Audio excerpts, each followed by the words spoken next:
اللہ تعالیٰ کے بندوں کی ہر وقت دو نظر ہوتی ہیں، ایک آسمان پر ایک زمین پر. بچے کو دیکھا آسمان پر کس نے دیا یہ مجھے ہے جی، پھر زمین پر. ایسے تھوڑی آسمان پر دیکھنا ہے، ورنہ نوالا کوئی اور لے جائے گا. نوالے کو لیتے ہوئے کہ یا اللہ اس کے اندر آپ کے کتنے کارخانے کام کر رہے ہیں، ایک نوالے میں گناتا رہوں تو پھر مشکل ہو جائے گی نا جناب. سالن کو لے لیں آپ، گن کر دکھائیں ذرا اس میں کتنے کتنے قورمہ مسالہ کے اندر بتائیں کتنے مسالے ہماری لذت کے لیے اللہ نے پیدا فرمائے. جب اپنی بیوی کو دیکھتے ہیں تو پہلے آسمان کی طرف دیکھتے ہیں کہ میرے اللہ کی بندی ہے، اس کا جی خوش کریں گے تو اللہ تعالیٰ خوش ہو جائیں گے ہے جی. جو اپنے بیوی کو دیکھتے ہیں، جو نامحرم کو دیکھتے ہیں، وہ تو بیوی کو دل ہی نہیں چاہتا دیکھیں، دل ہی نہیں چاہتا. کتنی ہماری بہو بیٹیاں ہیں جو تیار نہیں ہوتی شوہر کے لیے، حالانکہ عبادت ہے. مارکیٹ میں جائیں گی تو بن ٹھن کر، میت میں جائیں گی بن ٹھن کر، دعوت میں تو ظاہری بات ہے، اور گھر میں بھوتنی بنی ہوئی ہوں گی. اب دو قسم کے شوہر بار بار عرض کرتا ہوں. ایک نظر کی حفاظت کر کے گھر آیا، جب بیوی کا یہ حالت ہوگی بدبو. پرفیوم نمبر 1 پیاس، پرفیوم نمبر 2 لشن، سسٹم صحیح ہے نا، لشن. اور پرفیوم نمبر 3 پسینہ، پرفیوم نمبر 4 دھواں. اور پھر گھر میں تو اس وقت بچے گئے ہوئے تھے تو دوڑتی ہوئی آ رہی ہے، کیڑا لائن خوش آئے ہو. تو اپنا اولیا تو دیکھ کیڑا رہے خوش آئے ہو، اتنی بدبو آ رہی ہے. 3 دن تو برش نہیں کرتے، اب شوہر کے پاس باتیں کر رہے، پھے پھے پھے بدبو کے بھبکے آ رہے ہیں. پھر پوچھتی ہیں آپ کو تکلیف تو نہیں ہو رہی؟ کہ نہیں میں زندہ ہوں. کمال ہے. اب بعض شوہر بھی ایسے ہی ہوتے ہیں. اب بیوی کے سامنے تو کوئی معاملہ تو ہے نہیں، اس کی زور سے ہوا کھل گئی بیوی کے سامنے. اب شرمندگی مٹانے کے لیے کہہ رہے ہیں کہ آپ کتنی بہنیں ہیں، کہ اس بدبو سے بچ گئی تو 4 ورنہ 3. بھائی تھوڑا صبر بھی کرنا چاہیے، جو اب اختیار میں نہیں ہے نا بھائی. جو اختیار حضرت مجدد فرماتے 2 کام کر لو، اختیاری غیر اختیاری، ہمیشہ خوش رہو گے. اب یہ دھماکے کو روکنا تو اختیار میں نہیں ہے جی. تو بہرحال ابھی اس پر ریسرچ کرنے کی ضرورت نہیں ہے، لیکن آج کی ہماری بہو بیٹیاں تیار ہو کر شہزادیوں کی طرح گھر میں رہیں. جو بد نظری کر کے آتے ہیں ان کے لیے بھی انشاءاللہ فائدہ ہوگا، اور جو نظروں کی حفاظت کرتے ہیں لے دے کے آپ ہی تو ہیں. اور پھر کالے برقعے میں، واہ واہ واہ واہ، جو نظروں کی حفاظت کرتے ہیں کالے برقعے میں بیوی ایسی لیتی ہے جیسے چاند کا ٹکڑا.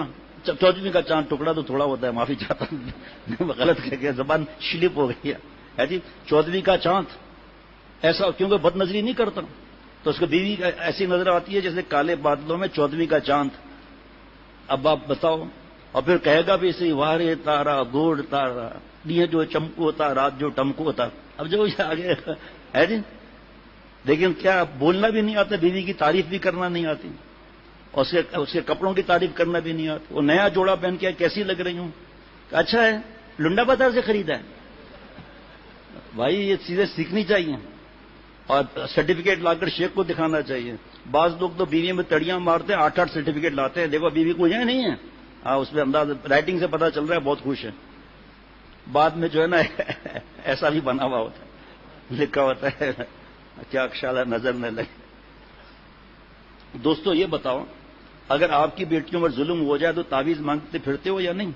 بعض خواتین ان کا کام ہے شوہر کو ستانا، اذیت دینا، بدتمیزی کر کے اللہ کو ناراض کرنا. 20 یا 22 احادیث مبارکہ ہیں میری بہو بیٹیوں، 20 یا 22 احادیث مبارکہ ہیں شوہر کے بارے میں، میاں سے نباہ کرنے کا طریقہ، شوہر کے حقوق. ہر ایک ہمارے اندر یہ حق دے دو، حق دے دو، حق دے دو، اور تو خود تو حق دیں. مظاہر ایک جدید جلد نمبر 4 ادب کے بیان میں لکھا ہے مرد وہ ہے جو اپنا حق چھوڑ دے، دوسروں کا ادا کرے. اگر یہ تیار ہو کے بیٹھنا ہے غور سے سنیں ذرا میرے بھائی، عبرت کی بات ہے ہماری بہو بیٹیوں آپ کے لیے، کہ کوئی سہیلی گا رہی ہو تو بن ٹھن کے رہیں گی اور شوہر کے لیے تیار نہیں، اور جان بوجھ کر ایسا پسینے سے شروبار جان بوجھ کر، اور پھر دین کی بات پر ہنسنا، مذاق اڑانا. اللہ تعالیٰ عقل پر پتھر ڈال دیتے ہیں، پھر عمل کرنے کا جذبہ ہونا چاہیے. کیا فرماتے ہیں حضرت والا؟ کہتے ہیں حضرت جی ذرا تعویذ دے دیں، لیکن ہماری بیویاں جو اللہ کی بندیاں ہیں ہم ان کو کس طرح رکھتے ہیں؟ ہمارے غصے سے ان کو تکلیف پہنچی یا کوئی صدمہ آ گیا، سائرات آنسو بہہ گئے، تو سوچو ہمارا کیا اشر ہوگا. سلمہ رضی اللہ عنہ نے آپ صلی اللہ علیہ وسلم سے پوچھا کہ جنت میں مسلمان بیویاں زیادہ حسین ہوں گی یا حوریں زیادہ حسین ہوں گی؟ جناب یہ آپ صلی اللہ علیہ وسلم نے فرمایا کہ حوروں سے زیادہ خوبصورت ہو جائیں گی عمل کی برکت سے. گھر میں جب شوہر کے پاس آئیں تو اللہ ان کی عبادت وغیرہ تفصیل کا موقع نہیں, تو اس کی وجہ سے اللہ اپنا نور کے چہرے پر ڈال دیں گے. سیدھے شوہر کو وہ بھی عورتیں حوروں سے زیادہ حسین ہوں گی. ہمارے ایک دوست نے اپنے بیوی سے دوسرے نکاح کی اجازت چاہی کہ مجھے دوسرے نکاح کی اجازت دے دو کیونکہ تم سے کوئی اولاد نہیں ہوئی. بیوی نے کہا اجازت ہے, مگر بیوی صاحبہ نے کہا کہ دوسری بیوی حسن میں مجھ سے کم تر ہو, شرط کے ساتھ اجازت دی. اب یہاں تو نہیں لکھا ہوا. تو حضرت فرماتے تھے جب بیوی کا یہ مزاج ہے تو پھر اللہ تعالیٰ اتنے احسان کرنے والے ہیں, وہ کیسے چاہیں گے کہ مجھے چھوڑ کر یہ گٹر لائن میں گزریں. عورت کی فطرت ہے کہ وہ شوہر کی ساری نظر کو اپنی طرف چاہتی ہے. میں ایک شیخ العرب والعجم فرماتے ہیں, جیسے حضرت فرماتے ہیں لکھا ہو ایسے بتایا کرو. میں ایک بات اور عرض کرتا ہوں کہ کسی کی بیٹی میں حسن کم ہے اور مزاج کی بھی تیز ہے, لیکن اس کا داماد اس سے نباہ کر لے, اور اس کا داماد اس سے کئی گنا حسین ہو اور بیٹی کم حسین ہو, لیکن وہ ساری زندگی نباہ کر دے, آپ بتائیے باپ کا دل کیا چاہے گا؟ ساری بلڈنگ, جائیداد, فیکٹری سب اس شریف داماد کے حوالے کر دوں کہ کس قدر کو پھر قدر کرے گا داماد کی. دوستو, اللہ تعالیٰ بھی ان اولیاء اللہ کی بے حد قدر فرماتے ہیں جنہوں نے ان کی بندیوں کے ساتھ نبھایا, بے شمار احسان کیے, ان کے ساتھ شفقت اور محبت سے معاملہ فرمایا. یہ سلوک کی بہت بڑی چیز بتا رہا ہوں, سلوک اللہ کے راستے میں آگے بڑھنے کا. بعض لوگ باہر بہت ہنستے, بھائی یہ خاص مضمون ہے, بعض لوگ باہر بہت ہنستے ہیں لیکن جب گھر میں داخل ہوتے ہیں تو معلوم ہوتا ہے کہ ہنسی جانتے ہی نہیں. اور بابا با یزید بستامی کی طرح تصویر ہاتھ میں لیے ہوئے, آنکھیں بند کیے ہوئے چلے آ رہے ہیں. معلوم ہوتا ہے یہ آنکھیں کہیں کھولتے ہی نہیں, آنکھیں کہیں کھولتے ہی نہیں. یہ آنکھیں فرمایا سنت کا طریقہ نہیں ہے یہ.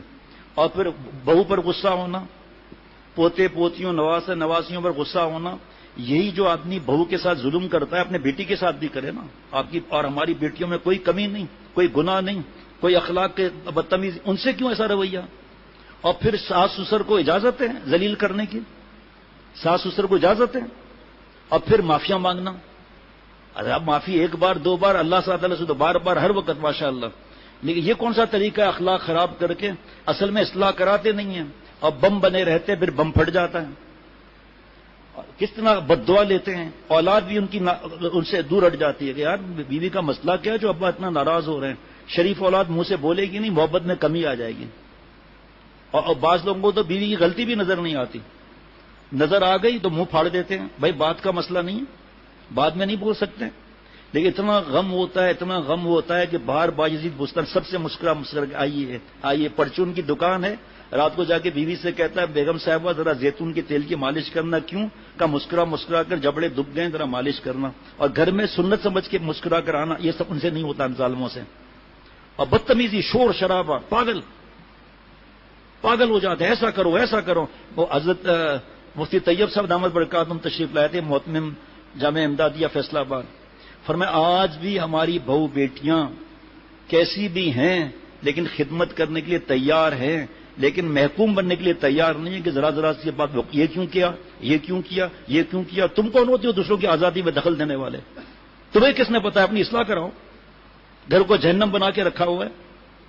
آپ سے کیا وہ کیسٹ لے لیں مفتی حضرت مولانا مفتی محمد طیب صاحب دامت برکات میں کس طرح نصیحت فرمائیں. آج بھی ہماری بیٹی سب خدمت کرنے کے لیے تیار ہیں, لیکن حکم کے برداشت نہیں ہے کسی کو. ارے کوئی شیخ کا ہی آدمی نہیں برداشت کر سکتا جس کو اللہ کے لیے پکڑا ہے. اصل میں ان کے اخلاق خود کے برے ہیں. ہماری نظریں اپنی داڑھی اور بیانات اور نمازوں پر ہیں. باہر لوگ تعریف کرتے ہیں, اندر بھی تو پتا چلے کہ اندر کا کیا معاملات ہیں. بیوی پر ظلم کرنا, اس کو رات دن کا ساتھ ہے. تو بھائی جب رات دن کا ساتھ ہے, ایک آدمی نے ڈاکٹر کے پاس گیا, چیخیں مارنا شروع کر دیا کہ میں مرنے والا ہوں, جلدی سے میرا علاج کریں. لاسٹ اسٹیج کا پی لیا ہے, ہر چیز پیلی نظر آ رہی ہے. کیا چاچا پیلا چشمہ تو ہٹاؤں, چشمہ ہٹایا کہ پیلیا ختم ہو گیا. ہم نے بدگمانی اور گناہوں کا اور اعتراض کا اور ٹول لگانے کا بدگمانی کا چشمہ لگایا ہوا ہے, اور رات دن بیوی کے ساتھ ہے, تو ظاہری بات ہے اس کی غلطیاں تو نظر آئیں گی. اپنی نظر کیوں نہیں آتی؟ ایک شخص نے حضرت کو لکھا کہ آپ کی دعاؤں کی برکت سے, فیوز اور برکات کی برکت سے الحمدللہ میری یہ حالت ہو گئی ہے, جس کو دیکھتا ہوں پتہ چل جاتا ہے کون سے گناہ میں مبتلا ہے.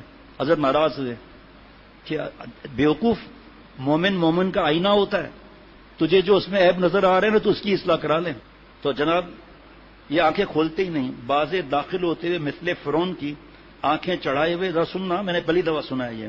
دفتر کی لڑائیاں دھوبی سے تو نہیں جیتے، اب گھر پہنچ کر کمزور عورتوں سے لڑتے ہیں. دفتر کا سارا غصہ کی کوئی بدمزگی ہو گئی، آفیسر نے ڈانٹ دیا تو گھر میں آ کر مزاج چڑچڑا پن ہو گیا. ہماری ماں حضرت عائشہ صدیقہ رضی اللہ عنہ فرماتی ہیں کہ آپ صلی اللہ علیہ وسلم کبھی نہیں داخل ہوئے الا مسکراتے ہوئے. کتنے غم تھے آپ صلی اللہ علیہ وسلم کو، کتنی منافقتیں تھیں، کتنے جہاد تھے، کتنا ستانا تھا. اس کے باوجود جب گھر آتے تھے مسکراتے ہوئے. جناب، امت کے ہزاروں غم، ہزاروں جہاد ہو رہے ہیں، ہزاروں افکار، پریشانیاں، لیکن جب آپ صلی اللہ علیہ وسلم گھر میں داخل ہوتے تبسم کے ساتھ آتے. بھائی یہ جو فرعون کے پارٹنر بن کے لڑائیاں کرتے ہیں نا، ان کے پوتے پوتیاں نواسے نواسیاں بہو بیوی محبت نہیں کرتے ان سے، ان کے جوتے کے ڈر سے جو ہے وہ ان کی خدمت کرتی ہیں. یہ کون سی ظلم نہیں ہے یہ کہ ہر وقت روب ڈالنا؟ اچھا، حضرت فرماتے تھے میرا دکھ جو ہے وہ غیروں سے نہیں ہے، اپنوں سے ہے. محبت کا دعویٰ کرتے ہیں، عظمت نہیں ہے، شیخ کو بتاتے نہیں ہیں. ہمارے یہاں 3-4 واقعات ہوئے تو ہمارے دوست نے جو ہے جب کوئی بات ایسی بھی کہا ہاں آپ شیخ کو بتا دو، تو میں نے کہا کہ بھائی آپ کیا اخلاق کیسے ہیں؟ اس میں تو تکبر چھپا ہوا ہے کہ ہاں شیخ کو بتا دو، مطلب آپ کے دل میں شیخ کی عظمت ہی نہیں ہے. فوراً تنبیہ ہوئی، معافیاں مانگی، 3 بار معافیاں مانگی. معاف یہ جملہ بولنا کہ جاؤ جاؤ شیخ کو دکھا دو، بتا دو شیخ کو میرا، ڈانٹیں گے نا، ٹھیک ہے، ہاں ڈانٹ پڑ جائے بہت اچھا ہے، یہ ڈانٹ پڑ جائے اچھا ہے یا تکبر ہے؟ یہ سب ڈرتے ہیں ایسے آدمی سے، اور یہ آدمی حق سے محروم رہتا ہے. گھر میں کوئی بھی ایسی بات بھی نہیں بتائیں گے اس کو کہ مارے گا سب کو پکڑ کر، چیخیں مارے گا. کیا زندگی ہے چیخیں مارنے سے؟ دماغ میں درد، سر میں درد، رگیں کھچی ہوئی، اور چہرہ حضرت فرماتے بھوت جیسا تو ان کا چہرہ ہوتا ہے. فرمایا اے کاش جب تم بک بک کرو نا تو اس وقت ٹیپ ریکارڈر ساتھ رکھو. اس وقت واک مین ہوتے تھے، اب تو چھوٹے موبائل میں بھی ٹیپ کا معاملہ ہے. کاش کہ اس وقت آپ اپنا ٹیپ کریں آواز اور خود سنیں بعد میں یا شیخ کو سنائیں. اور ایک آئینہ رکھو، اپنی شکل دیکھو، جن ہے یا بھوت ہے یا آپ ہیں. آپ کہیں گے کوئی جن ہے کوئی بھوت ہے. شکل غصہ آرام ہے، جہاں غصہ آنا چاہیے وہاں غصہ نہیں کرتے، جہاں غصہ نہیں آنا چاہیے کیسے اخلاق ہونے چاہیے، موقع نہیں اس کا.